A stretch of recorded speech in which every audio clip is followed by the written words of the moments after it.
Hello बच्चों, कैसे हो आप लोग। मैं आपकी रेनू मैम।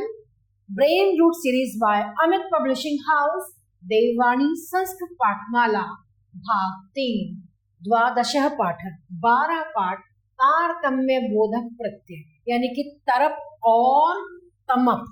ये प्रत्यय के बारे में बताएंगे। ये डिग्री होती है, ये क्या कहलाते हैं, कंपैरेटिव सफिक्सेस। ये आपको बताएंगे कि इसमें जैसे क्या प्रत्यय में क्या होता है, कंपैरिजन कैसे होता है, किस प्रकार हम तुलनात्मक अध्ययन करते हैं।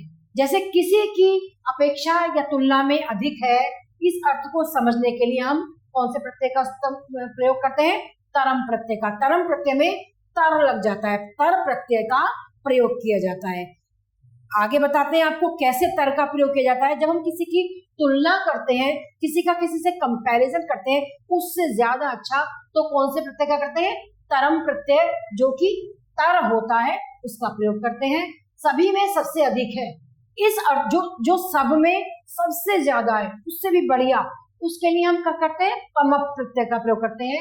जिसको कि जो तम हो जाता है उस प्रत्यय का हम प्रयोग करते हैं। इस प्रकार गुणवाचक शब्द यानी कि जो ये विशेषण होते हैं, इसकी 3 अवस्थाएं होती हैं। पहली कौन सी होती है, सामान्य विशेषण होता है, पॉजिटिव डिग्री। दूसरी होता है तुलनात्मक विशेषण होता है, कंपैरेटिव डिग्री। और तीसरा होता है अतिशयवाचक विशेषण जो होती है सुपरलेटिव डिग्री। जो आप एडजेक्टिव्स में देखते हो ना, एक होती है सामान्य विशेषण, एक है तुलनात्मक विशेषण और एक है अतिशयवाचक विशेषण। हमने ये जाना कि प्रत्यय में हम किसी चीज की तुलना में सबसे पहले क्या करते हैं, तरम प्रत्यय यानी कि तर डिग्री कौन से लगाते हैं, तर।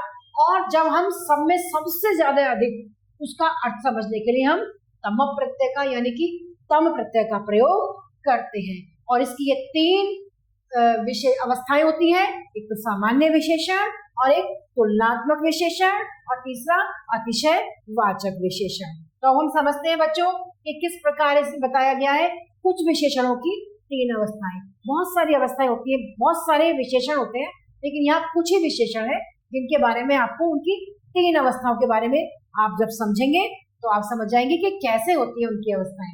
जैसे ये सामान्य विशेषण है, सामान्य विशेषण में एक शब्द है, विशेषण कौन सा शब्द है, अल्प।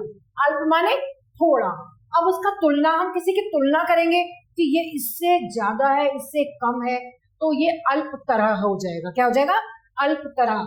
और जब हम अतिशयवाचक विशेषण सबसे ज्यादा उसका करेंगे तो अल्प तमह हो जाएगा।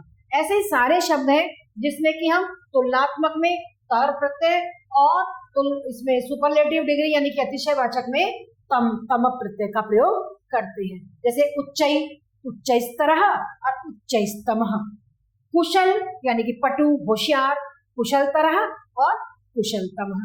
जैसे कृष्ण काला, कृष्णतरः और कृष्णतमः।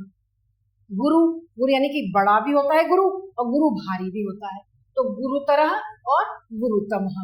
जैसे चतुर, चतुर क्या होता है, चालाक, तो इसमें चतुरतरः और चतुरतमः। दूर, दूरतरः और दूरतमः। निम्न यानी कि नीचा, निम्नतरः और निम्नतमः। उसी प्रकार निकट शब्द है, निकट माने पास, निकटतरः और निकटतमः। प्रवीण, प्रवीण माने कुशल, प्रवीणतरः प्रवीणतमः है। प्रिय है, प्यारा, प्रियतरः और प्रियतमः है। बलवत यानी कि बलवान, बलवतरः और बलवतमः। बुद्धिमत यानी कि बुद्धिमान, तो क्या होगा, बुद्धिमत्तरः और बुद्धिमत्तमः। मृदु माने कोमल, सॉफ्ट, मृदुतरः और मृदुतमः। महत माने बड़ा, महतरः और महतमः है। मूर्ख, मूर्खतरः और मूर्खतमः है। योग्य, योग्यतरः और योग्यतमः है। युवन, युवतरः और युवतमः। वृद्ध क्या है, बूढ़ा, वृद्धतरः और वृद्धतमः। लघु माने छोटा, लघुतरः और लघुतमः। उसी प्रकार समीप, पास, समीपतरः और समीपतमः। स्थूल माने मोटा, स्थूलतरः और स्थूलतमः। ये तीनों अवस्थाएं चल रही हैं विशेषण की। साधु, साधुतरः, साधुतमः। श्वेत, सफेद, श्वेततरः और श्वेततमः।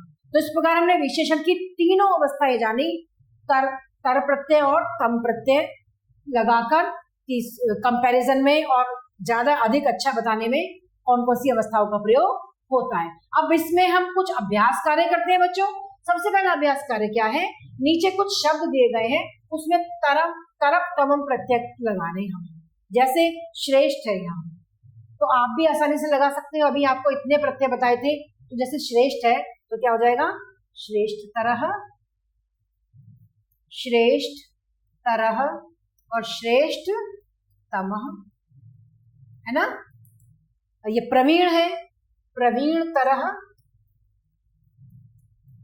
और प्रवीण तमः। समझ आ रहा है ना आपको, प्रवीण तरह और प्रवीण तमः।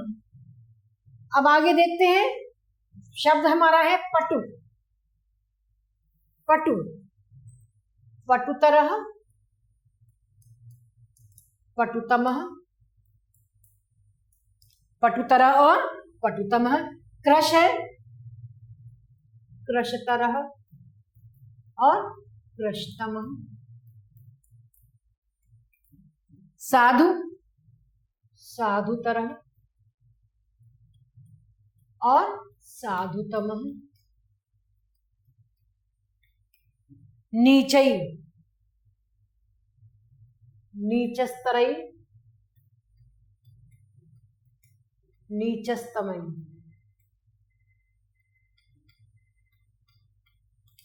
मृदु, मृदुतरै, मृदुतमः। प्रिय, प्रियतरः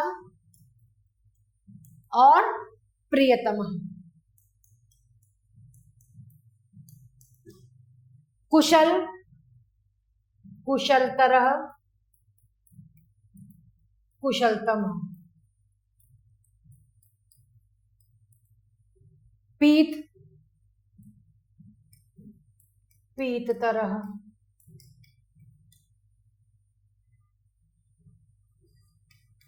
पीततमः। श्याम, श्यामतरः, श्यामतमः। सूक्ष्मतरः, सूक्ष्मतमः। दुर्बल, दुर्बलतरः,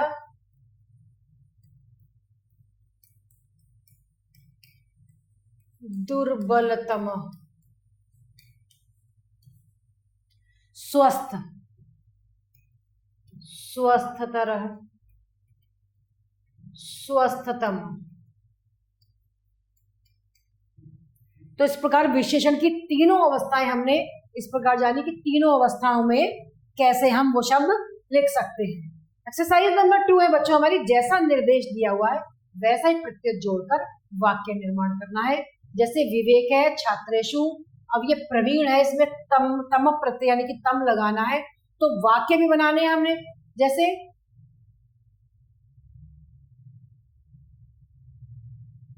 विवेके छात्रेषु प्रवीणतमः, तम प्रत्यय लगाना है ना। गगनः पवनात् योग्यतरः, गगनः पवनात् योग्यतरः। नदीषु गंगा पवित्रतम, पवित्रतमः। युवयो अशोकः बलवतरः,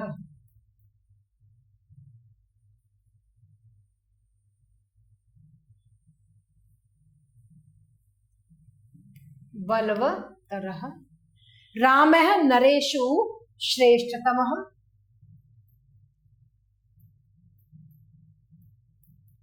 पर्वतेषु हिमालय उच्चतमः।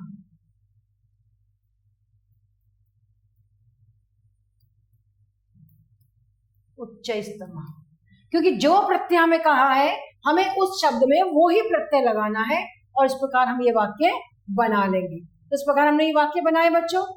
नेक्स्ट हमारी एक्सरसाइज है एक्सरसाइज नंबर 3। हमें निर्देश दिया हुआ है कि परस्पर मिलान कीजिए, आपस में मिलाना है कि कौन सा सही है।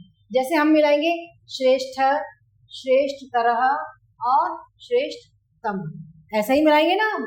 फिर है बृहत, बृहत्तरः और बृहत्तम। फिर है एक, एकतरः और एकतम। प्रिय, प्रियतरः और प्रियतम। प्रवीण, प्रवीणतरः और प्रवीणतम। निम्न, निम्नतरः और निम्नतम। इस प्रकार हमने यहाँ पर इनकी तीनों अवस्थाओं में इनका मेल कर दिया। श्रेष्ठ, श्रेष्ठतरः, श्रेष्ठतमः। बृहत्, बृहत्तरः, बृहत्तमः। निम्न, निम्नतरः, निम्नतमः। एक, एकतरः, एकतमः। प्रिय, प्रियतरः, प्रियतमः। प्रवीण, प्रवीणतरः, प्रवीणतमः। तो इस प्रकार हमने इनका परस्पर सही मेल किया। अब हमारी एक्सरसाइज नंबर 4 है बच्चों, रिक्त स्थान की हमें पूर्ति करनी है। इसी प्रकार हमें रिक्त स्थान की पूर्ति करनी है। आप भी बताइएगा। कृष्ण, कृष्णतरः, और यहाँ पर क्या आएगा? कृष्णतमः, है ना। तीनों अवस्थाओं में हमें भरना है। जो भी अवस्था इन्होंने छोड़ी होगी हमें उसको पूरा करना है। शुक्ल, शुक्लतरः और शुक्लतमः, शुक्लतमः। शुभ्र, शुभ्रतरः और शुभ्रतम दिया हुआ है। स्वच्छ, स्वच्छतरः और स्वच्छतमः, स्वच्छतमः। अब है दृढ़, दृढ़तरः और दृढ़तमः। तीनों अवस्था में हमें करना है। निकट, निकटतरः, निकटतरः और निकटतमः। तो इस प्रकार हमने बच्चों इन रिक्त स्थानों को हमने पूरा किया। उनकी अवस्थाओं से, जो अवस्था इन्होंने खाली स्थान में छोड़ी हुई थी उस अवस्था को हमने पूरा कर दिया। उसी प्रकार तो इस प्रकार हमने विशेषण की अवस्थाओं के बारे में जाना। तीनों अवस्था में कौन सा प्रत्यय किसमें लगता है ना। तमप और तरप प्रत्यय के बारे में जाना, कैसे लगाया। आप बहुत आसानी से उसे कर सकते हो बच्चों, है ना। अब नेक्स्ट पार्ट में हम आपसे फिर मिलते हैं बच्चों। इसका अभ्यास करिएगा। तब तक के लिए आभार।